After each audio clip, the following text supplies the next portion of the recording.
പകൽക്കാലം സ്തോത്രം 5 അപ്പം കൊണ്ട് 5000 പേരെ പോഷിപ്പിച്ച സർവശക്തനായ ദൈവം ഇന്ന് രാത്രികാലം നമ്മളെ നിറക്കാൻ പോകുകയാണ്. ആമേൻ. സ്തോത്രം. ഇന്ന് രാത്രി ദാഹിക്കുന്ന ഹൃദയത്തോടുകൂടെ നിങ്ങൾ കടന്നു വന്നിരിക്കുന്നെങ്കിൽ, ദാഹിക്കുന്ന സ്ഥലത്ത് മരുഭൂമിയുടെ അവസ്ഥയിൽ സ്തോത്രം ദൈവത്തിന് വെള്ളം പുറപ്പെടുവിക്കാൻ സാധിക്കുമെന്ന് ദൈവത്തിന്റെ വചനം പറയുന്നു. മേഘം സമാഗമന കൂടാരത്തെ മൂടി, യഹോവയുടെ തേജസ് തിരുനിവാസത്തെ നിറച്ചു. മേഘം സമാഗമന കൂടാരത്തിന് മേൽ അധിവസിക്കുകയും യഹോവയുടെ തേജസ് തിരുനിവാസത്തെ നിറയ്ക്കുകയും ചെയ്തതുകൊണ്ട് മോശയ്ക്ക് അകത്ത് കടപ്പാൻ കഴിഞ്ഞില്ല. ഇസ്രായേൽ മക്കൾ തങ്ങളുടെ സകല പ്രയാണങ്ങളിലും മേഘം തിരുനിവാസത്തിന്റെ മേൽ ഉയരുമ്പോൾ യാത്ര പുറപ്പെടും. മേഘം ഉയരാതിരുന്നാൽ അത് ഉയരുന്നാൾ വരെ അവർ യാത്ര പുറപ്പെടാതിരിക്കും. ചില മാസങ്ങൾക്ക് മുൻപേ ദൈവത്തിൻ്റെ ആത്മാവ് ശക്തമായിട്ട് എൻ്റെ കയ്യിൽ തന്ന ഒരു ദൂതാണ് ദൈവിക മേഘത്തെക്കുറിച്ച്. പലപ്പോഴും സ്തോത്രം നമ്മൾ ചിന്തിക്കുന്നത് ഒരു മേഘത്തിൽ എന്നാ കിടക്കുന്നു. നമ്മളിങ്ങനെ മുകളിലോട്ട് നോക്കുമ്പോൾ ഒരുപാട് മേഘം മുകളിലോട്ട് പോകുന്നെന്നുള്ള അറിവ് മാത്രമേ ഉള്ളൂ. എന്നാൽ ദൈവത്തിൻ്റെ വചനത്തിൽ മേഘത്തെക്കുറിച്ച് പറയുന്നത് അത് ഭയങ്കര ആഴമേറിയ കാര്യങ്ങളാണ്. അത് വായിച്ചപ്പോൾ ഞാൻ ആത്മാവിൽ സന്തോഷിച്ചു. ഇന്ന് രാത്രി ഞാനൊരു കാര്യം പറയട്ടെ. നമ്മുടെ ഈ സൂം മീറ്റിങ്ങിൽ ഒരു മേഘം ഇറങ്ങാൻ നമുക്ക് പ്രാർത്ഥിക്കാം. ഈ മേഘം നമ്മുടെ സ്തോത്രം മീറ്റിങ്ങിൻ്റെ മുകളിൽ ഇറങ്ങിയാൽ നമ്മുടെ എല്ലാം സിറ്റുവേഷൻ മാറിപ്പോകും. സ്തോത്രം. ഇന്ന് പകൽക്കാലം ഈ ദൈവിക മേഘം നമ്മുടെ മുകളിൽ, ഓരോരുത്തരുടെ മുകളിൽ ദൈവം ഇറക്കാൻ പോകുകയാണ്. ഇന്ന് രാത്രി ഞാനും ആഗ്രഹിക്കുന്ന കർത്താവേ, ആ മേഘം എൻ്റെ മുകളിലും കൂടെ ഒന്ന് ഇറങ്ങണമേ. എൻ്റെ പ്രസംഗത്തിൻ്റെ മൂർച്ച ഒന്ന് കൂടുവാൻ, എൻ്റെ പ്രവചനത്തിൻ്റെ മൂർച്ച ഒന്ന് കൂടുവാൻ, എൻ്റെ ജീവിതത്തിലെ വിശുദ്ധി ഒന്ന് കൂടുവാൻ, എൻ്റെ പ്രാർത്ഥന ഒന്ന് വർദ്ധിക്കേണ്ടതിന് ഇന്ന് രാത്രി ആ മേഘം എൻ്റെ മുകളിൽ ഇറങ്ങിയെങ്കിൽ ആത്മാർത്ഥമായി ഞാൻ ആഗ്രഹിക്കുന്നു. ഇന്ന് രാത്രികാലം നമുക്ക് ദൈവത്തിൻ്റെ മേഘത്തിന് വേണ്ടി ദൈവത്തോട് ചോദിക്കാം. ദൈവ സാന്നിധ്യത്തിന് വേണ്ടി നമുക്ക് ദൈവത്തോട് ചോദിക്കാം. ഇന്ന് പകൽക്കാലം നമ്മളെ ഈ ലോകത്ത് നിന്ന് വ്യത്യസ്തമാക്കുന്നത് എന്താണെന്നറിയാമോ? നമ്മുടെ കയ്യിൽ പണമുള്ളതല്ല. സ്തോത്രം. പണമുള്ളവർ വ്യത്യസ്തരാണ്. നമ്മുടെ കയ്യിൽ വിലയേറെ വാഹനമുള്ളതല്ല. വാഹനമുള്ളവർ വ്യത്യസ്തരാണ്. പക്ഷെ അവർക്കൊന്നുമില്ലാത്തൊരു വ്യത്യാസം മേഘമുള്ളവർക്കുണ്ട്. സ്തോത്രം. ഞാനൊരു കാര്യം പറയട്ടെ. ഒരു കാലത്ത് 5 പൈസ ഇല്ലാതെ നടക്കുന്ന സമയത്ത് എൻ്റെ കൂടെ മേഘം മാത്രമേ ഉണ്ടായിരുന്നുള്ളൂ. ഞാൻ പറഞ്ഞ് മനസ്സിലാക്കരുത്, സ്തുതിക്കുന്നു. എന്നെ ആരും മൈൻഡ് ചെയ്യാതിരുന്ന ഒരു കാലം ഉണ്ടായിരുന്നു. അന്ന് മേഘം എൻ്റെ കൂടെ ഉണ്ടായിരുന്നു. ഇന്ന് പകൽക്കാലം ഞാനൊരു ദൂത് പറയാം. നിന്റെ കയ്യിൽ ഒന്നുമില്ലെങ്കിലും, നിന്നെ ആരും മൈൻഡ് ചെയ്യുന്നില്ലെങ്കിലും, നിന്നെ ആരും ശ്രദ്ധിക്കുന്നില്ലെങ്കിലും, ദൈവിക മേഘം നിന്റെ മുകളിൽ ഇറങ്ങിയാൽ, ഹോ ജീസസ്, നീ മറ്റുള്ളവരെക്കാൾ വ്യത്യസ്തനായി മാറും. നീ മറ്റുള്ളവരെക്കാൾ അനുഗ്രഹിക്കപ്പെട്ടവനായി മാറും. ആർക്കുമില്ലാത്ത നന്മ നിന്റെ ഭവനത്തിലോട്ട് വരും. സ്തോത്രം. ദൈവത്തിന്റെ വചനത്തിനൊരു പ്രത്യേകതയുണ്ട്. ദൈവവചനം നമ്മൾ വായിക്കും തോറും പുതിയ പുതിയ മർമ്മങ്ങൾ വെളിപ്പെട്ട് വരും. സ്തോത്രം. ഒരാഴ്ച തന്നെ ഞാൻ 5 മെസ്സേജിലും കൊടുക്കുന്നുണ്ട്. അതിൽ കൂടുതൽ മെസ്സേജ് ഞാൻ കൊടുക്കാറില്ല, കാരണം മറ്റു പല ജോലിയും കാര്യങ്ങളൊക്കെ ഉള്ളത് കൊണ്ട്. ഇന്ന് രാത്രി ഞാനൊരു ദൂത് പറയട്ടെ. ദൈവവചനത്തിൽ പെട്ടകത്തെക്കുറിച്ച് പറഞ്ഞിട്ടുണ്ട്. പെട്ടകം ഒരുവന്റെ ഭവനത്തിലോട്ട് വന്നാൽ ഓബേദ്-ഏദോമിന്റെ ഭവനം അനുഗ്രഹിക്കപ്പെട്ടു. അതുപോലെ പ്രാധാന്യമുള്ള ഒന്നാണ് മേഘം. സ്തോത്രം. ഇന്ന് പകൽക്കാലം പെട്ടകമുള്ള ദൈവജനത്തിനാണ് ഞാൻ ദൈവത്തെ സ്തുതിക്കുന്നു. നമ്മൾ പെട്ടകമാണ്. സ്തോത്രം. ദൈവത്തിന്റെ ആലയമാണ് നമ്മൾ. ദൈവത്തിന്റെ പെട്ടകമാണ് നമ്മൾ. എന്നാൽ ഒരു കാര്യം നിങ്ങൾ ചിന്തിക്കണം. ഈ പെട്ടകം കൊണ്ട് നമ്മൾ നടക്കുമ്പോൾ നമ്മെ വഴി കാണിക്കുന്ന ഒരു സംഭവമാണ് ദൈവത്തിന്റെ മേഘം. അമേൻ.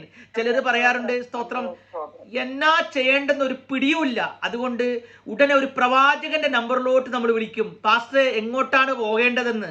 ഇന്ന് പകൽക്കാലം ഞാനൊരു ദൂത് പറയാം. സ്തോത്രം.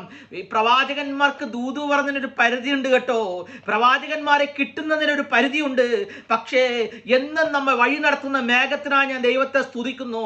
ആരും നിന്നോട് ദൂത് പറയാനില്ലെങ്കിലും, ആരും നിന്നെ സഹായിപ്പാനില്ലെങ്കിലും, മാതാപിതാക്കൾ ദാവീദ് ഒരിക്കൽ പറഞ്ഞു, എൻ്റെ അപ്പനും എൻ്റെ അമ്മയും എന്നെ കൈവിട്ടു, എന്നാൽ യഹോവയോ എന്നെ ചേർത്തുകൊള്ളും. ആരുമില്ലാത്തവർക്ക് ദൈവമുണ്ട്. അനാഥനും വിധവയ്ക്കും ന്യായപാലകനായവൻ ഇന്ന് പകൽക്കാലം മേഘമായി ഈ സൂം മീറ്റിംഗിന്റെ അകത്ത് നടകൊള്ളുകയാൽ ഞാൻ എൻ്റെ ദൈവത്തെ സ്തുതിക്കുന്നു. സ്തോത്രം. ഈ മോശ എന്ന് പറഞ്ഞാൽ നിസ്സാരക്കാരനല്ല കേട്ടോ. ഒറ്റയടിക്ക് ഒരു മിസ്രൈമിനെ കൊന്ന വ്യക്തിയാണ്. സകല മേഖലകളിലും നൈപുണ്യം ആർജിച്ച വ്യക്തിയാണ് മോശ. പുതിയ നിയമത്തിൽ അതുപോലെ ഒരു പുള്ളിയുണ്ട്, പൗലോസ്. ഈ മോശയുടെ ഒരു ഇടിക്ക്, സ്തോത്രം, അവിടെ ഉണ്ടായിരുന്നൊരു മിസ്രൈമൻ ചാകുകയും അവനെ കുഴികുത്തി മോശ അതിൽ കുഴിച്ചു മൂടുകയും ചെയ്തു. അന്യായം ചെയ്തത് മോശക്ക് സഹിച്ചുകൂടാ. മോശ ഭയങ്കര കരുത്തനായിരുന്നു, വിദ്യാസമ്പന്നനായിരുന്നു, സകല ആയോധന കലകളും അന്നത്തെ ഫറവോന്റെ പുത്രിയുടെ മകനെന്ന സ്ഥാനത്ത് നിന്ന് പഠിച്ചെടുത്ത വ്യക്തിയാണ് മോശ. ഒരു 3 പേരെയൊക്കെ ഒറ്റയടിക്ക് ഇടിക്കാനുള്ള ആരോഗ്യവും അന്നത്തെ ഏറ്റവും നല്ല ആയോധന വൈദ്യത്വമൊക്കെ മോശക്ക്, ആരോഗ്യമൊക്കെ മോശക്കുണ്ട്. ഈ മോശയെക്കുറിച്ച് ബൈബിൾ പറയുന്നു, മേഘമിറങ്ങിയപ്പോൾ മോശയ്ക്ക് സമാഗമന കൂടാരത്തിന്റെ തിരുനിവാസത്തിന്റെ അകത്തോട്ട് അങ്ങോട്ട് കയറാൻ ഒത്തില്ലെന്ന്. മോശ ഇതുവരെയും പഠിച്ച സകല പരിപാടി എടുത്തു നോക്കി. ഇന്ന് പലപ്പോഴും ഞാനൊരു ദൂത് പറയാം, എത്ര വലിയ മോശയാണെങ്കിലും സ്തോത്രം, മേഘമിറങ്ങിയാൽ അവിടെ ദൈവത്തിന്റെ പെർമിഷൻ ഇല്ലാതെ അകത്തോട്ട് കയറാൻ ഒക്കത്തില്ലെന്നേ. ഞാനൊരു ഉദാഹരണം പറയട്ടെ. മോശയ്ക്കൊരു മകനുണ്ടായിരുന്നു, ഗർഷോം. മോശയ്ക്ക് ശേഷം ഗർഷോമിനെ ആക്കണമെന്ന് സ്തോത്രം മോശയ്ക്ക് ആഗ്രഹം ഉണ്ടെന്നൊന്നും ബൈബിൾ പറയുന്നില്ല. പക്ഷേ മോശയുടെ താല്പര്യം ഒന്നും നടക്കത്തില്ല. സ്തോത്രം, മേഘം തീരുമാനിക്കും നീ എങ്ങോട്ട് തിരിയണം എന്നുള്ളത്. ഞാൻ പറഞ്ഞ മനസ്സിലാകുന്നുണ്ടോ? സ്തോത്രം. മോശക്ക് ഒരിക്കൽ മോശ പറഞ്ഞു, ദൈവമേ എന്നെ കാണാൻ കാണിക്കണമേ. ദൈവം പറഞ്ഞു, മോശേ നിന്നെ ഞാൻ കാണാൻ കാണിക്കത്തില്ല, നീ മരിച്ച് ഈ മലയിൽ അടക്കപ്പെടും. നിനക്ക് ശേഷം വരുന്ന നിന്റെ മകനല്ല, ഞാൻ തിരഞ്ഞെടുക്കുന്ന ജോഷുവ ഇസ്രായേൽ ജനത്തെ നയിക്കും. ഇതൊരു ദൂത. അതുകൊണ്ട് മോശമാരുടെ ഇഷ്ടം നടക്കത്തില്ലെന്നേ. മോശയുടെ ഇഷ്ടം എന്തെന്നറിയാമോ? തോന്നുമ്പോൾ സമാഗമന കൂടാരത്തിന്റെ അകത്തോട്ട് കയറിപ്പോണം. ദൈവം പറഞ്ഞു, മോശേ പോകാൻ ഒക്കത്തില്ല. മോശ പറഞ്ഞു, കാനാനിലോട്ട് പോകണം. മോശേ പോകാൻ ഒക്കത്തില്ല. മോശ പറഞ്ഞു, എന്റെ മോനെ അടുത്ത പാസ്റ്ററാക്കണം. മോശയെ ഒക്കത്തില്ല. ഈ മേഘം ഇറങ്ങുമ്പോൾ നിന്റെ ഇഷ്ടം നടക്കത്തില്ല, ദൈവത്തിന് ഇഷ്ടം മാത്രമേ നടക്കത്തുള്ളൂ. സ്തോത്രം. ഇന്ന് പകൽക്കാലം ഞാൻ ഈ ഒരു മെസ്സേജിന്റെ ഈ ഒരു പദം ഞാൻ മറ്റെവിടെയും പ്രസംഗിച്ചിട്ടില്ല. ഇപ്പൊ ഞാൻ പ്രസംഗിക്കുമ്പോൾ ദൈവാത്മാവ് എന്നോട് സംസാരിക്കുന്നതാ. എന്റെ മുമ്പിലിരിക്കുന്ന പ്രിയ സഹോദരന്മാരെ, നിങ്ങൾ ആഗ്രഹിക്കുന്ന രീതിയിൽ കാര്യങ്ങൾ നടക്കുന്നില്ലെങ്കിൽ ഒന്ന് ദൈവസ്ഥലം മുട്ടുമടക്ക്, മേഘത്തിന്റെ മുന്നിൽ ഒന്ന് മുട്ടുമടക്ക്. നല്ല ജോലിയിലോട്ട് കയറാൻ ഒക്കുന്നില്ലയോ? ജീവിതത്തിൽ ഉയർച്ചയില്ലയോ? തലമുറകൾക്ക് ജീവിതത്തിൽ നന്മയില്ലയോ? ഇന്ന് പകൽക്കാലം നിന്നെ തടയുന്ന മേഘത്തിന്റെ മുന്നിൽ മുട്ടുമടക്കി പറ, ദൈവമേ അങ്ങയുടെ മേഘത്തിന്റെ കീഴെ നിന്ന് അനുഗ്രഹം പ്രാപിക്കേണ്ടതിന് ഞാൻ എന്നെ തന്നെ സമർപ്പിക്കുന്നു. സ്തോത്രം.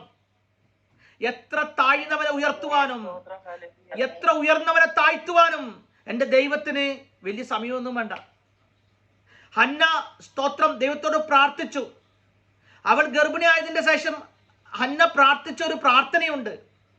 ഹന്ന പ്രാർത്ഥിക്കുന്നു, സമ്പന്നൻ കൂലിക്ക് നിൽക്കുന്നു, മച്ചി 7 പ്രസവിക്കുന്നു. ആമേൻ.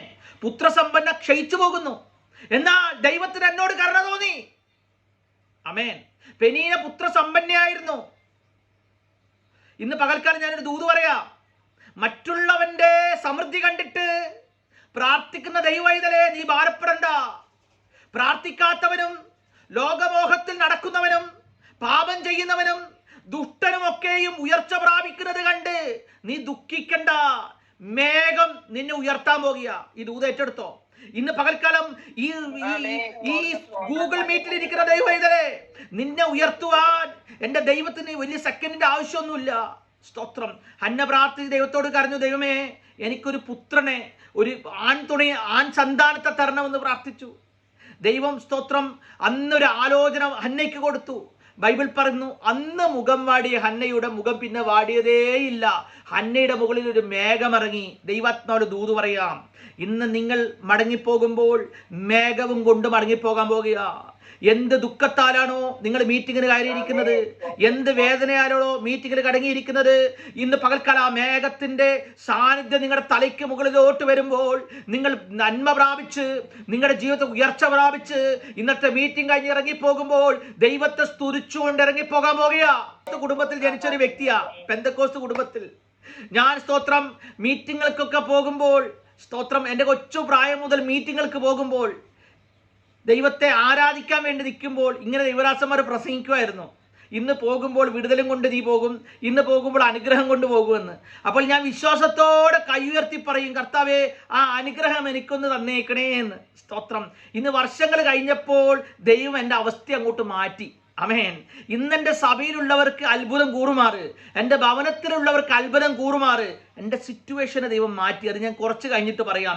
ഇന്ന് പകൽക്കാലം സിറ്റുവേഷൻ ചേഞ്ച് ആകാതെ ജീവിതത്തിൽ ഇരിക്കുന്ന ആരേലും ഇവിടെ ഉണ്ടെങ്കിൽ ഇന്ന് ദൈവാത്മാവ് പറയുന്നു, നീ പണിതിട്ടില്ലാത്ത വീട്ടിൽ നീ പാർക്കും, നീ കുഴിച്ചിട്ടില്ലാത്ത കിണറ്റിലെ വെള്ളം നീ കുടിക്കും. ഇതൊരു ദൂത് ഏറ്റെടുത്തോ. സ്തോത്രം. ഇന്ന് പകൽക്കാലം നീ സ്തോത്രം, നീ കുഴിക്കുന്ന, ബൈബിൾ പറഞ്ഞു കുഴിയെ ദൈവം നിറക്കാൻ പോകുക. നീ കുഴിക്കുന്ന കുഴിയെ നിങ്ങൾ കാറ്റും കാണത്തില്ല, മഴയും കാണത്തില്ല, എന്നാൽ നിങ്ങളുടെ മൃഗങ്ങളും നിങ്ങളും ദാഹമകറ്റത്തക്ക വിധത്തിൽ ദൈവം വെള്ളത്താൽ നിറക്കാൻ പോകുക. ഒന്നും കാണുന്നില്ലെങ്കിൽ സ്തോത്രം പറഞ്ഞോ, ഒന്നും കാണുന്നില്ലെങ്കിൽ ആരാധിച്ചോ. ദൈവാത്മാവ് പറയുന്നു, മേഘം ചിലതിനെ വഴി നടത്താൻ പോകുക. സ്തോത്രം. ഇന്ന് പല സഭകളിലും തമ്മിൽ അടിയ സ്ഥാനത്തിന് വേണ്ടി ഇന്ന് പലരും തമ്മിൽ പ്രശ്നമാ. ഞാൻ ചോദിക്കുന്ന ഒരു ചോദ്യമുണ്ട്, എന്തിന്? സ്തോത്രം. ഇസ്രായേൽ ജനത്തിന് മരുഭൂമിയിൽ കാടയെ വർഷിപ്പിച്ച ദൈവത്തിന് നിനക്ക് സമൃദ്ധി തരാൻ ഒക്കത്തില്ലയോ? 5 അപ്പം കൊണ്ട് 5000 പേരെ പോഷിപ്പിച്ച യേശുവിന് നിന്നെ ഉയർത്താൻ ഒക്കത്തില്ലേ? നിന്നെ നന്മ തരാൻ ഒക്കത്തില്ലയോ? പത്രോസിനെ, സ്തോത്രം, മുക്കുവനായ പത്രോസിനെ കാലഘട്ടത്തിന്റെ അപ്പോസ്തലനാക്കി ഉയർത്തിയ യേശുവിന് നിന്നെ ഉയർത്താൻ ഒക്കത്ത്. നീ എന്തിന് അടിയുണ്ടാക്കുന്നു? നീ എന്തിന് ഭിന്നത ഉണ്ടാക്കുന്നു? നീ മേഘത്തിന്റെ മുമ്പിൽ മുട്ടുമടക്കിയാൽ മുഖപക്ഷമില്ലാതെ അനുഗ്രഹിക്കുന്ന ഒരു ഉയരത്തിലെ പിതാവ് നമുക്കുണ്ട്. സ്തോത്രം. മുഖപക്ഷമില്ലാത്തൊരു പിതാവ്. നമ്മൾ ആരോട് തർക്കിക്കാൻ പോകണ്ട, നമ്മൾ ആരോട് അടിവുണ്ടാക്കാൻ പോകണ്ട. നന്മയും കരുണയും നിന്റെ ആയുഷ്കാലമൊക്കെ നീ വേണ്ട എന്ന് പറഞ്ഞാലും നിന്റെ പിറകെ തരുവാൻ ശക്തനായ ഒരു സർവശക്തനെയാണ് നീ സേവിക്കുന്നത്. നീ വേണ്ടെന്ന് പറഞ്ഞാലും നന്മ നിന്റെ പിറകെ വരും. Oh Jesus. ഒരു ദൈവദാസൻ ഒരിക്കൽ ഇപ്രകാരം പറഞ്ഞു, ഒരു വേട്ടപ്പട്ടി കാട്ടിൽ വെച്ച് ഒരു മുയലിനെ കണ്ടാൽ മുയലിന്റെ പിറകെ പോകും. എത്ര രക്ഷപ്പെടാൻ നോക്കിയാലും മുയലിന് രക്ഷപ്പെടാൻ ഒക്കാത്ത വിധത്തിൽ വേട്ടപ്പട്ടി പിറകെ തന്നെ കൂടും. ആ ദൈവദാസൻ പറഞ്ഞെന്താണെന്നറിയാം? ഇതാണ് നന്മ. നന്മ എന്റെ മുന്നിൽ, നന്മ എന്റെ പിറകിലാ. ഞാൻ എവിടെ കോടിയാലും എന്റെ പിറകെ വരുന്നതാണ് നന്മ. ഇന്ന് പലരും നന്മയുടെ പിറകെ ഓടിക്കൊണ്ടിരിക്കുക. ഇന്ന് പലരും സമ്പത്തിന്റെ പിറകെ ഓടിക്കൊണ്ടിരിക്കുക. ഇന്ന് പകൽക്കാലം സമ്പത്തും നന്മകളും നമുക്ക് തരുവാൻ ശക്തനായ ഒരു ദൈവത്തെയാണ് ഞാൻ സേവിക്കുന്നത്. എന്നെ ഉയർത്തുന്ന ഒരു ദൈവത്തെയാണ് ഞാൻ സേവിക്കുന്നത്. ആമേൻ. മോശ ലക്ഷക്കണക്കിന് ജനത്തെ നയിപ്പാൻ മോശ ഇറങ്ങി തിരിച്ചപ്പോൾ, സ്തോത്രം, ഒരിക്കൽ മോശ പ്രാർത്ഥിച്ചു, നിന്റെ സാന്നിധ്യം എന്നോട് കൂടെ പോരുന്നില്ല എങ്കിൽ എന്നെ ഇവിടെ നിന്നും പറഞ്ഞയക്കരുത്. അതെന്താ മോശ അങ്ങനെ പറഞ്ഞത്? സ്തോത്രം. അങ്ങേക്ക് ഒരുപാട് കഴിവുണ്ടല്ലോ, അങ്ങേക്ക് കോർഡിനേറ്റ് ചെയ്യാൻ അങ്ങേപ്പോലെ കഴിവുള്ള ഒരാൾ അന്ന് കാലഘട്ടത്തിൽ ഇല്ലായിരിക്കാം. സ്തോത്രം. അത്ര നന്നായിട്ട് മോശക്ക് കാര്യങ്ങൾ ചെയ്യാൻ കഴിവുണ്ട്. 5 പഞ്ചഗ്രന്ഥങ്ങൾ, ഉൽപ്പത്തി, പുറപ്പാട്, ലേവ്യ തുടങ്ങിയ 5 ഗ്രന്ഥങ്ങൾ എഴുതിയ പുള്ളിയ മോശ. നിസ്സാരക്കാരനല്ല. അറിവും കഴിവും ജ്ഞാനമുള്ള വ്യക്തിയാ. എന്താ മോശ പറഞ്ഞു, എൻ്റെ കഴിവും എൻ്റെ അറിവും എൻ്റെ സകലവും അസ്തമിക്കുന്ന ഒരിടത്തു നിന്നും ദൈവത്തിന്റെ പ്രവൃത്തി ആരംഭിക്കും. ആമേൻ. ഇന്ന് പകൽക്കാലം ഈ മീറ്റിംഗിൽ കയറിയതേ, നിങ്ങളുടെ കഴിവും നിങ്ങളുടെ അറിവും നിങ്ങളുടെ ബുദ്ധിയും നിങ്ങളുടെ സാമർഥ്യവും എല്ലാം അവസാനിക്കുന്ന ഒരു സമയം വരും. അപ്പോൾ ദൈവത്തിന്റെ സാന്നിധ്യത്തിന്റെ മേഘം നിന്നെ വഴി നടത്തും. മോശ പറഞ്ഞു, സ്തോത്രം, ഈ ലക്ഷ്യങ്ങളെ നയിപ്പാൻ ദൈവമേ എനിക്കൊരു കൃപ തരണമേ. ശലോമോൻ പ്രാർത്ഥിച്ചു, ദൈവമേ എനിക്ക് ജ്ഞാനമുള്ളൊരു ഹൃദയം തരണമേ. എത്ര പേർക്കും പ്രാർത്ഥിക്കും? കർത്താവേ, സ്തോത്രം, എൻ്റെ കഴിവിൻ്റെ അപ്പുറത്ത് എന്നെ നടത്തുന്ന ദൈവത്തിന്റെ കരം. ഓ, എൻ്റെ കഴിവിൻ്റെ അപ്പുറത്ത് എന്നെ നടത്തുന്ന ദൈവത്തിന്റെ മേഘം. Oh Jesus. ഞാൻ ചിന്തിക്കാത്ത മേഖലകളിൽ കൂടെ ദൈവാത്മാവ് എൻ്റെ പ്രസംഗത്തെ കൊണ്ടുപോവുക. ചിന്തിക്കാത്ത മേഖലകളിൽ കൂടെ. സ്തോത്രം. ഇന്ന് പകൽക്കാലം ദൈവാത്മാവ് ദൂത് പറയുകയാണ്. നീ ചിന്തിക്കാത്ത മേഖലകൾ ദൈവം നിന്നെ നടത്താൻ പോകുക. ആർക്കും ഞാനൊരു ദൂത് പറയാം. സ്തോത്രം. നിന്റെ വഴി അടക്കാൻ ആര് നോക്കിയാലും നീ ഒരു അടയാളം കാണാൻ പോകുക. സ്തോത്രം. നീ ചില അടയാളങ്ങൾ കാണുമെന്ന് ദൂത് ഏറ്റെടുത്തോ. നിന്റെ മീറ്റിംഗ് മുടക്കാനും നിന്റെ പ്രസംഗം മുടക്കാനും നിന്റെ നന്മ മുടക്കാനും വില്ല് കുളച്ചു നിൽക്കുന്ന സഹോദരന്മാരെ കണ്ടിട്ട് നീ ദൈവത്തെ ക്വസ്റ്റ്യൻ ചെയ്യേണ്ട സഹോദര. നിന്റെ വിളി അതിന്റെ മുകളിലാ. ആമേൻ. നിന്റെ അവിടുത്തെ ശുശ്രൂഷ തീർന്നത് കൊണ്ടാണ് നിന്നെ അവിടുന്ന് ദൈവം മടക്കി അയക്കുന്നത്. ഇന്ന് പകൽക്കാലം നിന്റെ ജോലി സ്ഥലത്ത് നിന്ന് നിന്റെ ജോലി നഷ്ടപ്പെട്ടാൽ, നിന്റെ മക്കളുടെ ചില മേഖല നന്മ മുടങ്ങി നീ ഭാരപ്പെടണ്ട. അത് നിന്റെ ഡീപ്രമോഷൻ അല്ല, അത് നിന്റെ അടുത്ത ലെവലിലോട്ടുള്ള ഉയർച്ചയാണെന്ന് ഓർത്തോണം. സ്തോത്രം. ആർക്കും ഇന്ന് പകൽക്കാലം നമ്മുടെ നന്മ തടയാൻ ഒക്കത്തില്ല. സ്തോത്രം. ആർക്കും നിന്റെ ഉയർച്ച തടയാൻ ഒക്കത്തില്ല. ഇന്ന് പകൽക്കാലം ആരൊക്കെയോ ഇതിന്റെ അകത്തിരുന്ന് ഹൃദയത്തിൽ പ്രാർത്ഥിക്കുന്നു, കർത്താവേ എപ്പോൾ ഞാൻ നന്മ കാണും? എപ്പോൾ ഞാൻ യെരൂശലേമിന്റെ നന്മ കാണും? ദൈവാത്മാവ് പറയുന്നു, ഇന്ന് പകൽക്കാലം ഒരു കണ്ണും കണ്ടിട്ടില്ലാത്തത്, ഒരു ചെവിയും കേട്ടിട്ടില്ലാത്തത്, ഒരു മനുഷ്യന്റെ ഹൃദയത്തിൽ തോന്നിട്ടില്ലാത്തത് ദൈവവൈതലേ നിന്റെ ജീവിതത്തിലോട്ട് നിന്നെ തേടി വരാൻ പോകുക. ഓ ജീസസ്, ഇന്ന് പകൽക്കാലം സ്തോത്രം, നിന്റെ ജീവിതത്തിൽ നീ യെരൂശലേമിന്റെ നന്മ കാണാൻ പോകുക. ഓ നീ ദൈവ സാക്ഷ്യം പറയാൻ പോകുക. ശിമയോൻ യേശു ക്രിസ്തുവിനെ എടുത്തേച്ച് ഇപ്രകാരം പറഞ്ഞു, നാഥാ, സകല ജനത്തിനും വേണ്ടുന്ന രക്ഷയെ എന്റെ കണ്ണ് കാണുവാൻ നീ ഇടതന്നല്ലോ. ശീമോൻ മരിപ്പാറായി, പക്ഷെ മരിക്കുന്നതിന് മുന്നമേ വാക്തത്വം കണ്ടാ മരിച്ചത്. ദൈവാത്മാവ് ദൂത് പറയുന്നു, നന്മ കാണാതെ നിന്റെ കണ്ണ് അടയത്തില്ലെന്ന്. സ്തോത്രം. ഈ മൊർദെഖായി ഉണ്ടല്ലോ പ്രാർത്ഥിക്കുന്നവനാ, മൊർദെഖായി ഉണ്ടല്ലോ ഉപവസിക്കുന്നവനാ, ദൈവത്തോട് ചേർന്നിരിക്കുന്നവനാ മൊർദെഖായി. യഹൂദന്മാരെ കുറിച്ച് സ്തോത്രം വലിയ കാഴ്ചപ്പാടുള്ളവൻ, അവരെ നന്നാക്കണമെന്നുള്ള താല്പര്യമുള്ള വ്യക്തിയാണ് മൊർദെഖായി. പക്ഷെ മൊർദെഖായിയുടെ ഇപ്പൊ തിരിപ്പ് എവിടാന്നറിയാമോ? കൊട്ടാരത്തിന് പുറത്താ. വല്ലാത്ത അലച്ചല.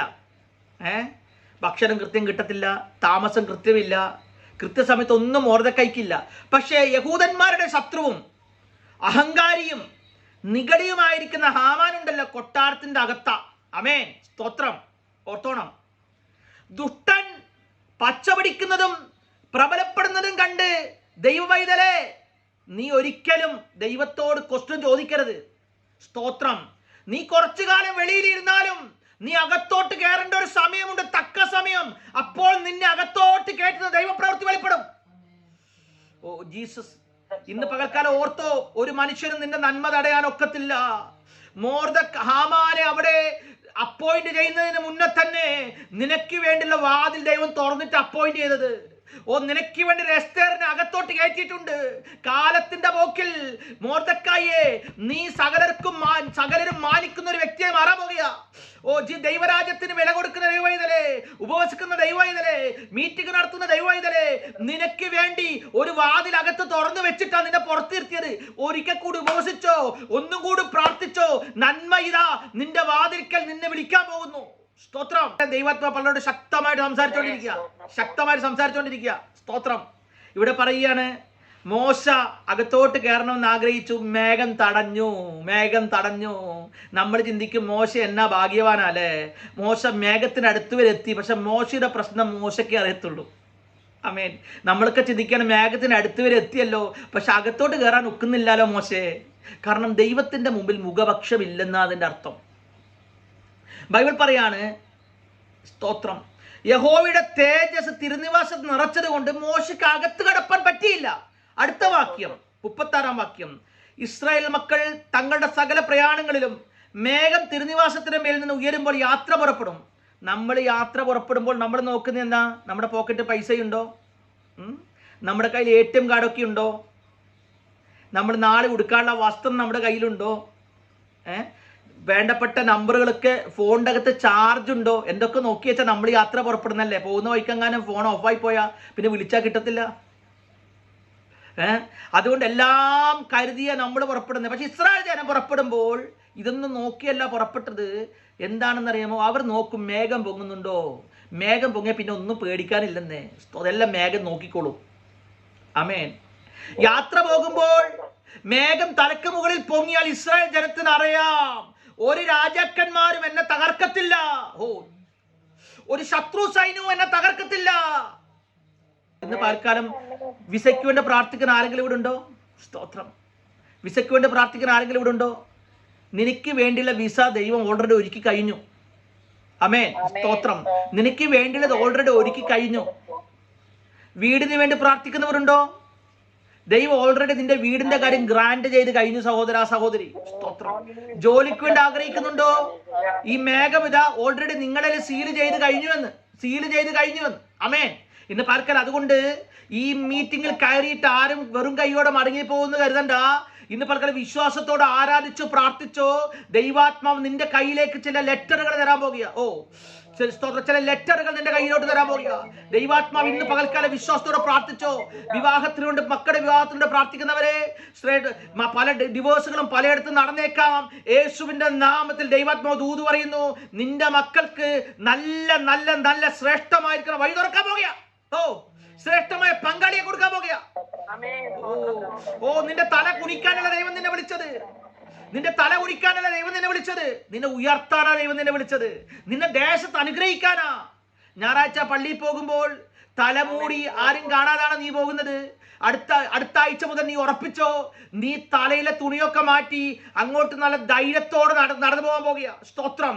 മറ്റോ അവനൊന്നും നന്നായിട്ടില്ലെന്നേ, അവനൊന്നും പച്ച പഠിച്ചിട്ടില്ലെന്നേ, കുറെ കാലമായി കൈയടിക്കുന്നു ആരാധിക്കുന്നു. ഓ അവൻ പറയുന്നതൊക്കെ ദൈവം മാറ്റാൻ പോകുക. ഓ അവൻ കൈയടിച്ചു, ദൈവം അവൻ അനുഗ്രഹിച്ചെന്ന് പറയാൻ പോകുക. Oh Jesus, oh Jesus, hallelujah. അപ്പോൾ ഇസ്രായേൽ ജനം പറഞ്ഞു, ഞങ്ങളുടെ കയ്യിലുള്ള ഫുഡ് തീർന്നാൽ ഞങ്ങൾക്ക് പേടിക്കാനില്ല, ഞങ്ങൾക്ക് കാട കിട്ടും. ഞങ്ങളുടെ കയ്യിലുള്ള ഫുഡ് തീർന്നാൽ പേടിക്കാൻ ഞങ്ങൾക്ക് മന്ന പൊഴിയും. കാരണം മേഘം ഞങ്ങൾക്ക് ആവശ്യമുള്ളതൊക്കെയും രാവിലെയും ഉച്ചക്കും വൈകിട്ടും സമൃദ്ധിയായി തരുന്ന സർവശക്തനായ ദൈവത്തിന്റെ മേഘമാണ് ഞങ്ങളുടെ തലക്കുമുകളിലുള്ളത്. ബൈബിൾ 38 വാക്യം, ഇസ്രായേലിന്റെ സകല പ്രയാണങ്ങളിലും അവരെല്ലാവരും കാണുക പകൽ സമയത്ത് തിരുനിവാസത്തിന്റെ മേൽ യഹോവയുടെ മേഘവും രാത്രി സമയത്ത് അഗ്നിയും ഉണ്ടായിരുന്നു. ആമേൻ. ഇന്നത്തെ പല ഇടങ്ങളിലും സഭകളിലും ഭവനങ്ങളിലും ഇല്ലാത്തൊരു കാര്യമാണ് അഗ്നി. അതെന്റെ വേറൊരു സബ്ജക്റ്റാണ്, ഞാൻ പ്രസംഗിക്കുന്ന സബ്ജക്റ്റ് അഗ്നി, പരിശുദ്ധന്മാരുടെ തീ. ആമേൻ. എന്നാൽ ഇസ്രായേൽ ജനത്തിന്റെ അവിടെ യഹോവയുടെ മേഘവും അതിൽ അഗ്നിയും ഉണ്ടായിരുന്നു ദൈവത്തിന്റെ വചനം പറയുന്നു. ഈ അഗ്നി എന്ന് പറയുമ്പോൾ ഏറ്റവും ഈസി ആയിട്ട് നിങ്ങൾക്ക് മനസ്സിലാകാനുള്ള ഒരു കാര്യം പറയാം. ഈ പൗലോസ് മെലീത്ത ദ്വീപിലോട്ട് പോയി. ഈ മെലീത്ത ദ്വീപിനൊരു പ്രത്യേകതയുണ്ട്. എന്താണെന്നറിയാമോ? അവിടെ ഏത് സുവിശേഷകൻ കാല് കുത്തിയാലും ഈ അണലി വന്ന് കടിക്കും. അതിന് നാട്ടുകാരിട്ട പേര നീതിദേവി. അപ്പം നീതിദേവി എന്ന് പറയുന്ന അണലിയുടെ രൂപം അവിടെ ഒരു സുവിശേഷകനെയും വന്ന് അനങ്ങാതിരുന്ന് പൊക്കോണം. വലിയ കയ്യടിയും വേണ്ട, വലിയ പ്രാർത്ഥനയും വേണ്ട, വലിയ അന്യഭാഷയൊന്നും വേണ്ട, പ്രവചനമൊന്നും വേണ്ട, സ്തോത്രം പറഞ്ഞ കുഴപ്പമില്ല, അങ്ങ് പൊക്കോളണം എന്നാണ് അവിടുത്തെ രീതി. ഓരോ സ്ഥലത്തും ഓരോ രീതി ഉണ്ടല്ലോ. സ്തോത്രം. എന്നാൽ പൗലോസിനൊരു പ്രത്യേകത ഉണ്ട്. പൗലോസ് പണ്ടും ആർക്കും അടങ്ങത്തില്ല, ഇപ്പോൾ ആർക്കും അടങ്ങത്തില്ല. വിശ്വാസത്തിന് മുമ്പേ അവൻ പുലിയായിരുന്നു, വിശ്വാസത്തിൽ വന്നതിന് ശേഷം അവൻ പുപ്പുലിയാ. ആമേൻ. മനസ്സിലായോ? വിശ്വാസത്തിൽ വരുന്നതിന് മുന്നേ അവൻ പുലിയായിരുന്നു, വിശ്വാസത്തിൽ വന്നതിന് ശേഷം ഇവനൊന്നും പൗലോസിനൊക്കെ ആരെങ്കിലും പറഞ്ഞാൽ കേൾക്കുവോ? പൗലോസിനെ കൈപിടിച്ച് നടത്തിയ ഭർണ്ണബാസിനോട് ഉഗ്രവാദം നടത്തിയ പുള്ളിയ പൗലോസ്. എന്നിട്ട് പൗലോസ് പറഞ്ഞാൽ, ഞാൻ ഇന്ന സ്ഥലത്ത് പോയപ്പോൾ അപ്പോസ്തലന്മാരിൽ ഒരുത്തരും ഞാൻ കണ്ടില്ലെന്ന്. റെസ്പെക്റ്റ് പോലും കൊടുത്തില്ല. എല്ലാ കണ്ണും അപ്പം പിടിക്കും പൗലോസ്. ബൈബിൾ വായിക്കുന്നവർക്ക് ഞാൻ പറഞ്ഞാൽ മനസ്സിലാകും. സ്തോത്രം. നിങ്ങളെല്ലാവരും ബൈബിൾ വായിക്കുന്നവർ നല്ലോണം മനസ്സിലാകുന്ന എനിക്കറിയാം. ഇവിടെ പറയാണ്, അവിടെയാണ് ഈ അണലി അങ്ങോട്ട് ചാടിയത്. അണലി പറഞ്ഞ, മോനെ പൗലോസേ, നീ എത്ര വല്ല മൂത്താപ്പിയാണെങ്കിലും എൻ്റെ അടുത്ത് കളി നടക്കുകയല്ല. പൗലോസ് പറഞ്ഞു, നീ ഒന്ന് കേട്ടോ, പണ്ട് ദാവീദ് പറഞ്ഞൊരു പദം പറഞ്ഞു, നീ നിന്ദിച്ചിട്ടുള്ള ഇസ്രായേൽ നിരകളുടെ രാജാവായി ദൈവത്തിന്റെ നാമത്തിൽ ഞാൻ നിന്റെ നേരെ വരുന്നു. ആമേൻ. നീ ഒരുപാട് സുവിശേഷകരെ തകർത്തിരിക്കാം, ഒരുപാട് പേരെ കൊന്നിരിക്കാം, പക്ഷെ എൻ്റെ വാഗ്ദത്തം തീർന്നിട്ടില്ല. ആമേൻ. എൻ്റെ ശരീരത്തിലെ രോമം പോലും എൻ്റെ വാഗ്ദത്തം തീരുന്നതിന് മുമ്പ് എനിക്ക് തൊടാനൊക്കത്തില്ല. എല്ലാരോടും കളിക്കുന്ന പോലെ എന്നോട് കളിക്കരുത്. ആമേൻ. അഭിഷേകമുള്ള ദൈവവേദനെ, ഒരുപാട് പേര് തകർന്നു വീഴുന്നത് കേട്ട്, ഒരുപാട് പേര് മരണത്തിന്റെ മുമ്പിൽ കീഴടങ്ങുന്നത് കേട്ട് നീ ഭയപ്പെടേണ്ട. നീ പറ, എല്ലാവരോടും കളിക്കുന്ന പോലെ എന്നോട് കളിക്കാൻ ഒക്കത്തില്ല, എന്റെ മേലൊരു അഭിഷേകമുണ്ട്. Oh Jesus. ആമേൻ.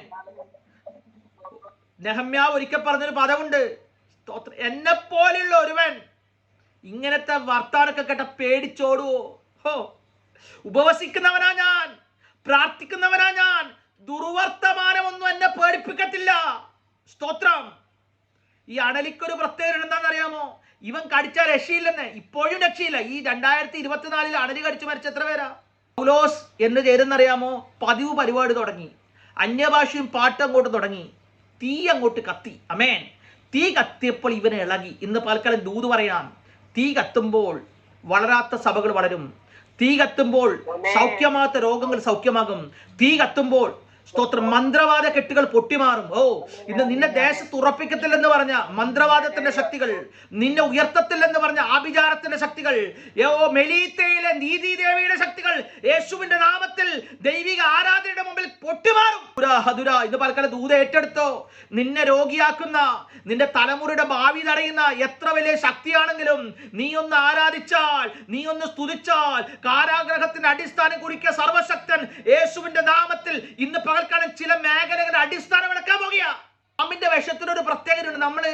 പാമ്പിന്റെ വിഷം നമ്മുടെ ശരീരത്തിലോട്ട് ഇഞ്ചക്ട് ചെയ്താലുണ്ടല്ലോ, നമ്മുടെ ബ്ലഡിലേക്കാണ് അത് ഇഞ്ചക്ട് ചെയ്യുന്നത്. ബ്ലഡ് പെട്ടെന്ന് കട്ട പിടിക്കും. ഈ പാമ്പിന്റെ വിഷം ഒരു ഗ്ലാസ്സിൽ എടുത്തിട്ട്, നമ്മുടെ ബ്ലഡ് ഒരു ഗ്ലാസ്സിലേക്ക് എടുത്തിട്ട് അതിലേക്ക് പാമ്പിന്റെ വിഷം ഒഴിച്ചാൽ ചില സെക്കൻഡുകൾക്കകം, മിനിറ്റുകൾക്കകം ആ ബ്ലഡ് കട്ടയാവുന്നത് കാണാം. അങ്ങനെയാണ് ഒരു മനുഷ്യൻ മരിക്കുന്നത്. പക്ഷെ പൗലോസിനെ ആഞ്ഞു കടിച്ച് എത്ര വട്ടം കടിച്ചിട്ടും പൗലോസ് മരിച്ചു വീണില്ല. അപ്പോൾ മെലീത്തയിലെ ബർബരന്മാർ പൗലോസിനോട് ചോദിച്ചു, പൗലോസേ നീ ചത്തു വീഴുമെന്ന് ഞങ്ങൾ കാത്തിരുന്നതാ, പക്ഷെ നീ എന്താ ആകാഞ്ഞേ? പൗലോസ് പറയാണ്, നിന്റെ ബ്ലഡ് എന്താ കട്ട പിടിക്കാഞ്ഞ? പൗലോസ് പറഞ്ഞൊരു പദമുണ്ട്, എന്താണെന്നറിയാമോ? എൻ്റെ അകത്തൂടെ ഓടുന്ന യേശുവിന്റെ ചോരയാ, അത് അങ്ങനെയൊന്നും കട്ട പിടിക്കത്തില്ലടാ. സ്തോത്രം. അകത്ത് യേശുവിന്റെ രക്തത്തിന്റെ ശക്തി വെളിപ്പെടുന്ന മരണകരമായി യാതൊന്ന് കടിച്ചാലും അവർക്ക് ഹാനി വരികയില്ല. സർപ്പത്തിന്റെ മേലും മണരുമേലും അവർ ചവിട്ടും, പെരുമ്പാവിനെ ബാലസിംഹത്തെ അവർ മെതിച്ചു കളയും. ചെറുതിനെ ചവിട്ടാൻ തയ്യാറായിക്കോട്ടോ. മീറ്റിംഗ് കഴിഞ്ഞു പോകുമ്പോൾ നിന്റെ നന്മയെ തടയുന്ന ശത്രുവിനെ ചവിട്ടാൻ തയ്യാറായിക്കോ. ഇന്ന് പലക്കാലം ഞാൻ പ്രസംഗിക്കുന്നത് എൻ്റെ ബുദ്ധിയിലല്ല, പരിശുദ്ധാത്മാവിലല്ല. ഞാൻ എഴുതി തയ്യാറാക്കിയ മെസ്സേജ് എൻ്റെ കയ്യിലുണ്ട്. സ്തോത്രം. പക്ഷെ ഞാൻ പ്രസംഗിക്കുന്നത് അതിൽ നിന്നല്ല, അതിൽ നിന്നും ഒക്കെ സ്കിപ്പ് ചെയ്ത് ഞാൻ പോയിക്കൊണ്ടിരിക്കുക. ദൈവാത്മാവ് നയിക്കുന്നത് പോലെ ശുശ്രൂഷിപ്പാൻ ഞാൻ ആഗ്രഹിക്കുന്നു. അതിനൊരു വെളിപ്പാട് കാണിക്കുന്നു. സ്തോത്രം. ഈ വേരോടെ പറഞ്ഞു പോകുന്ന ചില വൃക്ഷങ്ങൾ എന്ന പോലെ, വേരോടെ പറഞ്ഞു പോകുന്ന വൃക്ഷങ്ങൾ എന്ന് വെച്ചാൽ വേര് പോലും ശേഷിപ്പിക്കാതെ ചില കുടുംബങ്ങളെ പറിച്ചു മാറ്റുവാൻ ശത്രുവിട്ട പദ്ധതികളെ ഇന്നത്തെ മീറ്റിംഗിൽ ഇവർ ക്യാൻസൽ ചെയ്യാൻ പോകുക. സ്തോത്രം. വേര് പോലും ശേഷിക്കാതെ പോലെയുള്ള ചില കുടുംബങ്ങൾക്കകത്ത് ദൈവത്തിന്റെ കാര്യം ഇന്ന് രാത്രി ചലിക്കാൻ പോകുകയാണ്. ഈ ഒരു ദൈവ പൈതലിന് വെല്ലുവിളി ഉണ്ടെന്നേ, ഒരു ദൈവത്തിന്റെ പോരാട്ടമുണ്ട്. അമേൻ. സ്തോത്രം. നിങ്ങളുടെ പണ്ടത്തെക്കാൾ ദൈവം നിങ്ങൾ ഉയർത്താൻ പോകുക. ദൂത് ഏറ്റെടുത്തോളും കേട്ടോ. പണ്ടത്തെക്കാൾ ദൈവം നിങ്ങൾ ഉയർത്താൻ പോവുക. ഞാൻ പഴയ നിയമത്തിൽ മേഘത്തെ കുറിച്ചാണ് നിങ്ങളോട് പറഞ്ഞത്. എനിക്ക് ഏറ്റവും ഇഷ്ടപ്പെട്ട പുതിയ നിയമത്തിലെ ഒരു കാര്യം കൂടെ നിങ്ങളോട് പറയാൻ ഞാൻ ആഗ്രഹിക്കുന്നു. മത്തായി സുവിശേഷം 17 അധ്യായം 1 വാക്യം പറയാറുണ്ട്, പഴയ നിയമത്തിലെ മേഘം ഒന്നുമല്ല, പുതിയ നിയമം മാറി എന്ന്. ആര് പറഞ്ഞു? ആ പഴയ നിയമത്തിലെ മേഘം പുതിയ നിയമത്തിലോട്ട് അങ്ങോട്ട് ഷിഫ്റ്റായി. അമേൻ. സ്തോത്രം. ഇന്ന് പാൽക്കാലം ദൂത് പറയട്ടെ, നീ പ്രാർത്ഥിക്കാൻ മുകളിലോട്ട് കയറുമ്പോൾ മോശയ്ക്ക് മുകളിൽ വെളിപ്പെട്ടൊരു മേഘം ഈ പുതിയ നിയമത്തിൽ നിന്റെ മേൽ വെളിപ്പെടാൻ പോകുവാണെന്ന്. ഇന്ന് പകൽക്കാലം ഓർത്തോണം. സ്തോത്രം. പഴയ നിയമത്തിൽ മോശ കണ്ട സാന്നിധ്യം പുതിയ നിയമത്തിൽ നമ്മൾ അനുഭവിക്കാൻ പോകുക. ഇന്ന് ഈ മീറ്റിംഗിൽ ചിലതിന്റെ മുകളിൽ ശക്തി ഇറങ്ങാൻ പോകുന്നു. ശക്തമായ ദൈവാത്മാ ചില കുടുംബങ്ങളെ ഇടപെടുക. ഇന്ന് രാത്രി സ്തോത്രം, നിങ്ങൾ പ്രാർത്ഥിച്ച് വന്നിരിക്കുന്നത് വളരെ ചെറിയ കാര്യമാണെങ്കിൽ നിങ്ങൾക്ക് ലഭിക്കാൻ പോകുന്ന നന്മയുണ്ടല്ലോ, അത് മേഘത്തിന്റെ സ്റ്റാൻഡേർഡ് അനുസരിച്ചായിരിക്കും. നിങ്ങൾ ചോദിച്ചത് നിങ്ങളുടെ സ്റ്റാൻഡേർഡ് അനുസരിച്ചാ, പക്ഷെ ദൈവം തരുന്നത് ദൈവത്തിന്റെ സ്റ്റാൻഡേർഡ് അനുസരിച്ചാ. നീ ചോദിക്കുന്നത് സ്തോത്രം ഒരു സാധാരണ കാര്യമാണെങ്കിൽ അസാധാരണ നന്മകൾ, അസാധാരണ അനുഗ്രഹങ്ങൾ നിന്റെ കുടുംബത്തെ തേടി വരാൻ പോകുക. അതുകൊണ്ട് ദൈവത്തോട് ആരും കുറ്റം പറയാൻ നിൽക്കണ്ട. ഇന്നത്തെ അവസ്ഥകളെ മാറ്റാൻ എൻ്റെ ദൈവത്തിന് വിത്തിൻ സെക്കൻഡ് മതി. ഇവിടെ പറയുകയാണ് സ്തോത്രം. ഇവിടെ പറയുന്നു, യേശു മറുരൂപമലയിൽ രൂപാന്തരപ്പെട്ടു. യേശുവിന്റെ ശിഷ്യന്മാർ മറ്റാരും കണ്ടിട്ടില്ലാത്തൊരു വെളിപ്പാട് കണ്ടതിന്റെ കൂട്ടത്തിൽ മേഘവും കണ്ടു. ഈ പണ്ടാരോ പറഞ്ഞു, മോശ എന്നാ ചെയ്തിട്ട് എന്നാ കാര്യം, കാനം കണ്ടില്ലാലോ എന്ന്. എൻ്റെ പൊന്നെ, മോശം കാനം കണ്ടില്ലെങ്കിലും മോശയുടെ ശുശ്രൂഷ ഇപ്പോഴും തീർന്നിട്ടില്ലെന്ന്. ആമേൻ. സ്തോത്രം. മോശ ഈ പുതിയ നിയമത്തിൽ യേശു വന്നപ്പോൾ പിതാവായ ദൈവം യേശുവിനെ ആശ്വസിപ്പിക്കാൻ മോശ അയച്ചെന്നാണ് ബൈബിൾ പറയുന്നത്. ഇനി വെളിപ്പാടിൽ സഭ എടുക്കപ്പെട്ടതിന് ശേഷം മോശ പിന്നെയൊരു വരവ് വരാനുണ്ടെന്ന്. ആമേൻ. ദൈവത്തിൻ്റെ സന്നിധിയിൽ ആത്മാർത്ഥമായിട്ട് ആരെങ്കിലും വേല ചെയ്തിട്ടുണ്ടെങ്കിൽ ആമേൻ, അവരൊക്കെ ദൈവം മാനിച്ച ചരിത്രം മാത്രമേ ഉള്ളൂ. ഞാൻ പറഞ്ഞ മനസ്സിലായോ? മോശ ഒരുപാടൊക്കെ ചെയ്തെന്നേ, അവൻ നന്നായില്ല. അവനോട് അന്നേ പറഞ്ഞത് വേണ്ടാത്ത പണിക്കൊന്നും പോടാ. ഫറവോന്റെ പുത്രിയുടെ മകനായിട്ട് ആ ചുമ്മാ അവിടെ ഇരുന്ന രാവിലെ മുട്ട, ഉച്ചക്ക് ചിക്കൻ, വൈകിട്ട് എന്താ പറയണ്ടേ മട്ടനൊക്കെ കഴിച്ച് സുഖമായിട്ടിരിക്കുകയായിരുന്നു. അങ്ങനെയൊക്കെ ഫറവോന്റെ പുത്രിയുടെ മകനായിട്ട് ഇരുന്നാൽ പോരായിരുന്നോ? എന്നാ ഫറവോന്റെ പുത്രിയുടെ മകനായിട്ട് മോശ ഇരുന്നിരുന്നെങ്കിൽ ഇന്ന് ഈജിപ്തിൽ ഏതെങ്കിലും പിരമിഡിന്റെ അകത്ത് കരിഞ്ഞ് കരിവാളിച്ച ഒരു ഡെഡ് ബോഡി നമ്മൾ കണ്ടേനെ അല്ലേ? അന്നത്തെ ഫറവോന്റെ രാജാവാണെന്ന്, ഫറവോന്റെ രാജാവാന്ന് പറഞ്ഞ്. ഇപ്പോഴോ യുഗായുഗങ്ങൾ, നിത്യയുഗങ്ങൾ ദൈവത്തോടുകൂടെ വാഴുന്ന തേജസ്സുള്ളവനായ തീരാത്ത വെളിപ്പാട് വരെ ഉൽപ്പത്തിയിൽ തുടങ്ങി വെളിപ്പാട് വരെ തീരാത്ത മിനിസ്റ്റർ ഉള്ളവനായ മോശ മാറി. അതുകൊണ്ട് ഇന്ന് രാത്രി നിങ്ങൾ ചെയ്യുന്ന മിനിസ്ട്രിയിൽ വർദ്ധിച്ചു വന്നോ? നിങ്ങൾ അനുഗ്രഹം കാണാതെ, നിങ്ങൾ നന്മ കാണാതെ, തലമുറകളിലേക്ക് വ്യാപിക്കാതെ നിങ്ങളുടെ കണ്ണടയത്തില്ല. ആമേൻ. മോശയുടെ ശുശ്രൂഷ തീർന്നിട്ടില്ല കേട്ടോ. ഏലിയാവോ? സ്തോത്രം. ഏലിയാവ് മരിച്ചെന്ന് ബൈബിളിൽ എവിടെയും പറയുന്നില്ലല്ലോ. ഏലിയാവിനെ ദൈവം മുകളിലോട്ട് എടുത്തു. ആമേൻ. ഏലിയാവ് ഒരു ഓട്ടം ഓടിയതാ. എന്നാ ഓട്ടം ഓടിയെന്നറിയാമോ? കാരണം എന്താ? അതൊക്കെ ഒരുപാട് പറയാനുണ്ട് കേട്ടോ, എങ്കിലും ടച്ച് ചെയ്തിട്ട് പോകാം. ഏലിയാവിൻ്റെ പിറകെ ഏലീശ വരുമ്പം ഏലിയാവ് പറഞ്ഞ, മോനെ നീ എൻ്റെ കൂടെ വരണ്ടടാ. ഞാൻ വേറെ രീതിയിൽ അത് പ്രസംഗിക്കാറുണ്ട്, പക്ഷെ ദൈവാത്മാവ് എനിക്ക് തരുന്ന നിയോഗപ്രകാരം ഞാനൊന്ന് പറയാം. എന്താന്ന് പറഞ്ഞാൽ, സ്തോത്രം, ഏലിയാവിന് മടുക്കാൻ കാര്യം എന്താ? ഒരിക്കൽ ചൂരച്ചെടിയുടെ കീഴപ്പോയി ഒരുപാട് നിലവിളിച്ചതാ. ഈ ഒരുപാട് കാലം ആത്മാർത്ഥമായി ദൈവവേല ചെയ്തൊരു ദൈവദാസനായ ഏലിയാവ്. പക്ഷെ ആരും കൂടെ നിന്നില്ല. ദൈവത്തോട് നിലവിളിച്ച്, ദൈവമേ ആരും കൂടെയില്ല കർത്താവ് എന്ന് പറഞ്ഞപ്പം ദൈവം പറഞ്ഞൊരു പദമുണ്ട്, ബാലിന് മുട്ടുമടക്കാത്ത, അവന് ചുംബിക്കാത്ത വായുള്ളവരായ 7000 പേരെ മോനെ ഏലിയാവെ ഞാൻ ശേഷിപ്പിച്ചിട്ടുണ്ട്. ശുശ്രൂഷ നിന്റെ കുടുംബ സ്വത്തല്ല, ശുശ്രൂഷ എൻ്റെ വക. അതുകൊണ്ട് നീ അധികം ഒന്നും ഭാരപ്പെടണ്ട. ഞാൻ സ്തോത്രം 7000 പേരെ ശേഷിപ്പിച്ചിട്ടുണ്ട്. അവർ സ്തോത്രം ദൈവരാജ്യം പണിയാൻ ഞാൻ അവർ ഉപയോഗിക്കും.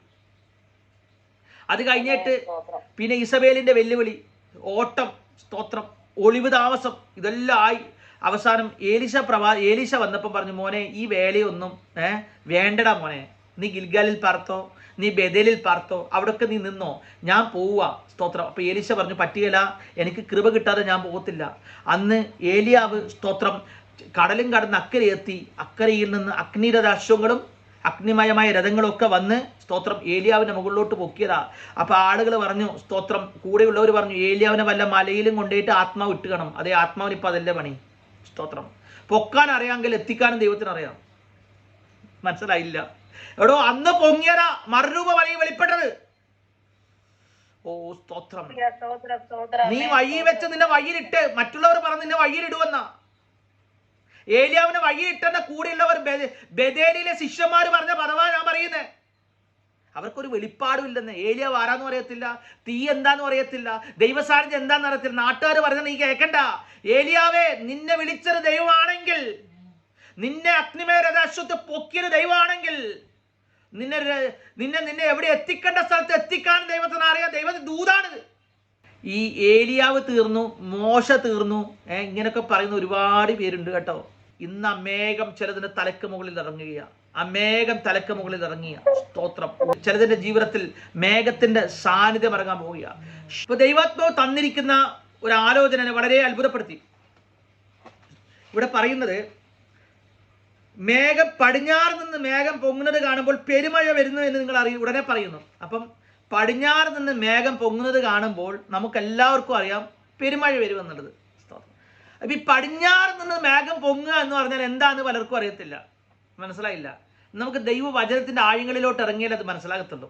അത് മനസ്സിലാക്കണമെന്നുണ്ടെങ്കിൽ ആവർത്തന പുസ്തകം 11-ാം അധ്യായം 21-ാം വാക്യത്തിലോട്ട് പോകണം. ആവർത്തന പുസ്തകം 11:23. ഇവിടെ ഇരിക്കുന്നവർ ദൂത് ഏറ്റെടുത്ത് തുടങ്ങട്ടോ. യഹോവ ഈ ജാതികളെ എല്ലാം നിങ്ങളുടെ മുമ്പിൽ നിന്ന് നീക്കിക്കളയും. നിങ്ങളെക്കാൾ വലിപ്പവും ബലമുള്ള ജാതികളുടെ ദേശം നിങ്ങൾ കൈവശമാക്കും. ഇത് വാക്തത്വമാണ്. അതിന്റെ താഴത്തെ വാക്യം ഒന്ന് വായിച്ചോണം. 24-ാം വാക്യം, നിങ്ങളുടെ ഉള്ളങ്കാൽ ചവിട്ടുന്ന ഇടമൊക്കെ നിങ്ങൾക്കാകും. നിങ്ങളുടെ അതിർ മരുഭൂമി മുതൽ ലെബാനോൻ വരെയും ഫ്രാത്ത് മുതൽ പടിഞ്ഞാറെ കടൽ വരെയാകുമെന്ന്. ഞാൻ പറഞ്ഞ മനസ്സിലായോ? എവിടെ അവസാനിക്കുന്ന അറിയുമോ? ഈ പടിഞ്ഞാറെ കടലിൽ നിന്നാ മേഘം പൊങ്ങുന്നത്.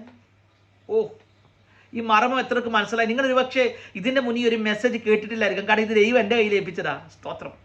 ദൈവം എൻ്റെ കയ്യിൽ ഏൽപ്പിച്ചതാ. ഈ ജാതികളെയെല്ലാം നിങ്ങളുടെ മുമ്പിൽ നിന്ന് നീക്കിക്കളയുമ്പോൾ, ദൈവം നീക്കാൻ പോകുന്ന ജാതികളുണ്ടല്ലോ, നിന്നേക്കാൾ ചെറിയവരല്ല കേട്ടോ, നിങ്ങൾക്കാൾ വലിയവരാ. നിന്റെ പ്രശ്നം നിന്നേക്കാൾ വലിയതാണെന്ന് അറിയാം ദൈവത്തിന്. ഗോലിയാത്ത് ദാവീദിനേക്കാൾ ചെറിയവനായിരുന്നില്ല, ദാവീദിനേക്കാൾ വലിയവനായിരുന്നു. അല്ലേ? ഹാമാൻ വലിയവനായിരുന്നു. ഈ പൂച്ച എലിയെ കൊല്ലുന്നത് വലിയ കാര്യമല്ല. ഒരാന ഉറുമ്പിനെ കൊല്ലുന്നത് വലിയ കാര്യമല്ല. അതൊക്കെ നാട്ടിൽ നടക്കുന്ന സാധാരണ കാര്യമാണ്.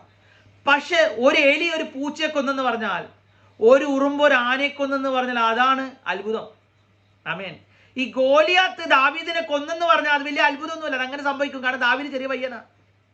നിന്നെക്കാൾ വലിയവനുണ്ടല്ലോ. അവൻ നിന്നെ തീർത്തെന്ന് പറഞ്ഞാൽ വലിയ കാര്യമൊന്നുമല്ല. പക്ഷെ നിന്നെപ്പോലൊരു ബലഹീനൻ വലിയന്മാരെ തകർത്തെന്ന് പറഞ്ഞാൽ അതാണ് സൂപ്പർ നാച്ചുറൽ.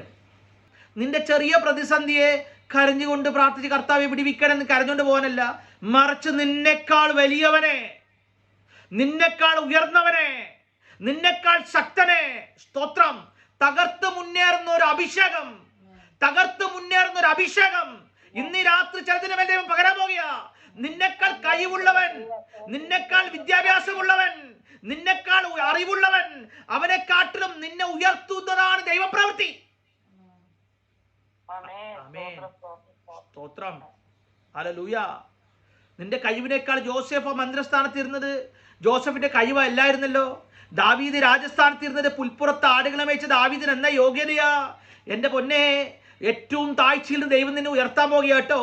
ഒന്നുമില്ല, ദൈവം നിന്നെ മാനിക്കാൻ പോകുക. പഴയ നിയമത്തിലൊരു ജോസഫേ ഉള്ളൂ, പഴയ നിയമത്തിലൊരു ദാവീദേ ഉള്ളൂ. എന്നാൽ പുതിയ നിയമത്തിൽ നിങ്ങളെല്ലാവരും ദാവീദാ, പുതിയ നിയമത്തിൽ നിങ്ങളെല്ലാവരും ജോസഫാ. അതുകൊണ്ട് ഇന്ന് പകൽക്കാലം ആ നന്മ ഏറ്റെടുത്തോ. ഇന്ന് പകൽക്കാലം ജോസഫിന്റെ നന്മ, ദാവീദിന്റെ നന്മ, ദാനിയേലിന്റെ നന്മ, ജോഷുവയുടെ നന്മ, ഏലിയാവിന്റെ നന്മ ഇവിടെ ഇരിക്കുന്നവരുടെ തലമുകളിൽ ദൈവം പകരുകയാ. ഓ, ആ മേഘം ഇറങ്ങുകയാ. വന്നതുപോലെയല്ല കേട്ടോ, ഒരാത്മാവിന്റെ നിറവിൽ മടങ്ങിപ്പോകും. അമേൻ, സ്തോത്രം. ഇന്ന് നിന്റെ മുൻപിൽ പുലിയെപ്പോലെ നിന്നതൊക്കെ നിന്റെ മുമ്പിൽ പൂച്ചയെ പോലെ ആകാൻ പോകുക. നിന്റെ മേലെയുള്ള രോഗബന്ധനങ്ങൾ യേശു നാമത്തിൽ മാറാൻ പോകുക. ഇന്ന് പകൽക്കാലം ദൈവാത്മാവിൽ ഞാൻ ദൂത് പറയാം. സ്തോത്രം, നിന്നെക്കാൾ ബലവാന്മാരെ തകർക്കാനാണ് നിന്റെ മുകളിൽ ഒരു അഭിഷേകം പകർന്നിരിക്കുന്നത്.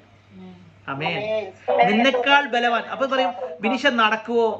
നടക്കാതെ പിന്നെ സ്തോത്രം, നമ്മുടെ ദൈവത്തിന് അസാധ്യം, ദൈവത്താൽ കഴിയാത്തത് വല്ലതും ഉണ്ടോ എന്ന് ബൈബിൾ ചോദിക്കുന്നത്. ലാസറിന്റെ കല്ലറയ്ക്ക് മുന്നിൽ നിന്ന് സഹോദരി പറഞ്ഞത് പുനരുദ്ധാനത്തിൽ അവൻ ഉയർക്കുമെന്ന് എനിക്കറിയാം. യേശു പറഞ്ഞു പുനരുദ്ധാനത്തിൽ ഉയർക്കുന്നത് പറയാനല്ലടാ ഞാൻ വന്നേ, വിശ്വസിച്ചാൽ നീ ഇപ്പം ദൈവത്തിന്റെ മഹത്വം കാണും. പുനരുദ്ധാനത്തിൽ ഉയർക്കുമെന്ന് പറയുന്നത് എല്ലാവരും പറഞ്ഞ കാര്യമാ, എല്ലാവർക്കും അറിയാം. പക്ഷെ ഞാൻ പറഞ്ഞത് വെളിപ്പാടാ, ദൂതേറ്റെടുത്തോ. വിശ്വസിച്ചാൽ നീ ഇന്ന് ദൈവത്തിന്റെ മഹത്വം കാണാൻ പോകുക. ഇവിടെ ഇരിക്കുന്ന ചില ദാവീദുമാരെ ദൈവം ചില സ്ഥാനങ്ങളിലോട്ട് ഉയർത്തുന്നത് പോലെ മക്കളെ കുറിച്ച് ഓർക്കുന്ന മാതാപിതാക്കൾ ദൈവാത്മ പറയുന്നു, അവരൊക്കെ ചില മേഖല ഉറപ്പിക്കുന്നത് പോലെ ദൈവപ്രവൃത്തി വെളിപ്പെടും. പടിഞ്ഞാറേ കടലിൽ നിന്ന് മേഘം പൊങ്ങുക. നേരത്തെ പറഞ്ഞ പടിഞ്ഞാറ് എന്തിനാണെന്നറിയാമോ? നിങ്ങൾ ഉള്ളങ്കാൽ ചവിട്ടുന്നതൊക്കെ നിങ്ങൾക്ക് സ്വന്തമായിട്ട് തരാനാ. ഇതാ ദൈവാത്മാവ് എന്റെ കയ്യിൽ തന്നു തൂത്. ഈ പടിഞ്ഞാറെ കടലിൽ നിന്ന് മേഘം പൊങ്ങുന്നത് എന്തിനാണെന്നറിയാമോ? ഫ്രാത്ത് മുതൽ ലബാനോൻ വരെ നിങ്ങളുടെ അതിരാകാൻ പോകുക. സ്തോത്രം. വീടില്ലാത്തവർ പ്രാർത്ഥിച്ചോ കേട്ടോ, വീടില്ലാത്തവർ പ്രാർത്ഥിച്ചോ, ലോണുള്ളവർ പ്രാർത്ഥിച്ചോ, ജീവിതത്തിൽ സന്തോഷം ഉറക്കം നഷ്ടപ്പെട്ടവർ പ്രാർത്ഥിച്ചോ. പടിഞ്ഞാറ് നിന്നൊരു മേഘം പൊങ്ങും, അത് നിന്നെ ഉയർത്താനാ. ഓ, സ്തോത്രം. ദൈവാത്മാനെ ഏൽപ്പിച്ച ദൂത. ഓ, ദൈവിക ആലോചനക്ക് ഒരു പ്രത്യേകത ഉണ്ട് കേട്ടോ. ഇത് കത്തിക്കൊണ്ടേ ഇരിക്കും. ഇത് കത്താൻ തുടങ്ങിയാലുണ്ടല്ലോ, ഇത് നടക്കുന്നത് വരെ കത്തുവെന്ന് ദൈവാത്മാ പറയുക. കത്തുക, ഇത് കത്തിക്കൊണ്ടിരിക്കുക ചിലതിന്റെ അകത്ത്, ഇത് നടക്കാൻ പോകുക ചിലതിന്റെ അകത്ത്. പടിഞ്ഞാറ് നിന്നൊരു മേഘം പൊങ്ങിയാലുണ്ടല്ലോ, ചിലതിന്റെ അതിര് വിസ്താരമാകും. 1:3 നിങ്ങൾ ഉള്ളങ്കാൽ ചവിട്ടുന്ന സ്ഥലമൊക്കെയും ഞാൻ മോശയോട് കൽപ്പിച്ചതുപോലെ നിങ്ങൾക്ക് തന്നിരിക്കുന്നു. ജോഷുവേ, അന്ന് പൊങ്ങിയ മേഘം ഉണ്ടല്ലോ, അത് ഇന്നും നിന്നിട്ടില്ലെന്ന്. ചിലര് പറയാറുണ്ട്, ഓ മോശയ്ക്ക് എന്നാ ചാട്ടായിരുന്നെ, കാനാൻ കാണിക്കാതെ പോയി. ആര് പറഞ്ഞടാ വിശാജേ? കാനാൻ കാണിക്കാതെ ദൈവം അടങ്ങിയിരിക്കത്തില്ല. നീ സകലവും വിട്ട് ദൈവഭാഗത്ത് ഇറങ്ങിയെങ്കിൽ, ദൈവത്തെ സേവിക്കാൻ ഇറങ്ങിയെങ്കിൽ നീ നന്മ പ്രാപിക്കത്തില്ലെന്ന് പറയുന്നവരുടെ മധ്യത്തിൽ നിന്റെ തലമുറയെ കാനാനിലേക്ക് എത്തിക്കുന്ന ദൈവപ്രവൃത്തി വെളിപ്പെടും. നീ ചവിട്ടിക്കോ, ചവിട്ടി കേറിക്കോ. നീ ചവിട്ടുന്നതൊക്കെയും നിനക്ക് ലഭിക്കാൻ പോകുക. വിശ്വാസത്തെ ചവിട്ടാൻ തയ്യാറായിക്കോ. പൈശാചിക മണ്ഡലങ്ങളെ ചവിട്ടിക്കോ. നന്മകളിലോട്ട് വിടിരിക്കുന്ന ദൈവജനത്തിന് ദൈവം നടത്താൻ പോകുക. നിങ്ങൾ ഉള്ളങ്കാൽ ചവിട്ടുന്ന ദേശമൊക്കെ ഞാൻ മോശയോട് കൽപ്പിച്ചോ നിങ്ങൾക്ക് തരാം. അടുത്തത് 4-ാം വാക്യം.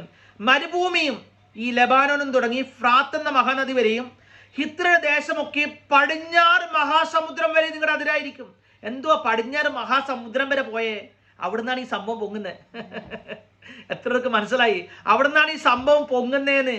ഇന്ന് പകൽക്കാലം ആ കടലിന്റെ അകത്തു നിന്നും ദൈവത്തിന്റെ നന്മ പൊങ്ങ. അതുകൊണ്ട് യേശു പുതിയ നിയമത്തിൽ പറഞ്ഞ എന്താണെന്നറിയാമോ? ലൂക്കോസ് 12:54 പറഞ്ഞത്, പടിഞ്ഞാറ് നിന്ന് മേഘം പൊങ്ങുന്നത് കാണുമ്പോൾ പെരുമഴ വരുന്നെന്ന് നിങ്ങൾ അറിയുന്നില്ലയോ? ഇന്ന് പകൽക്കാലം സ്തോത്രം, പെരുമഴ വരാൻ പോകുക. വചന വെളിപ്പാടാണ് ഞാൻ പറയുന്നത്. ഏറ്റെടുത്ത് വചന വെളിപ്പെടുത്ത്. എല്ലായിടത്തും കിട്ടത്തില്ല കേട്ടോ, എല്ലായിടത്തും കിട്ടത്തില്ല. പെരുമഴ വരാൻ പോകുക. യേശു പറഞ്ഞു, പടിഞ്ഞാറ് മേഘം പൊങ്ങുന്നെങ്കിൽ പെരുമഴ. പെരുമഴ ചില കുടുംബങ്ങൾക്കകത്ത് അടിക്കാൻ പോകുക.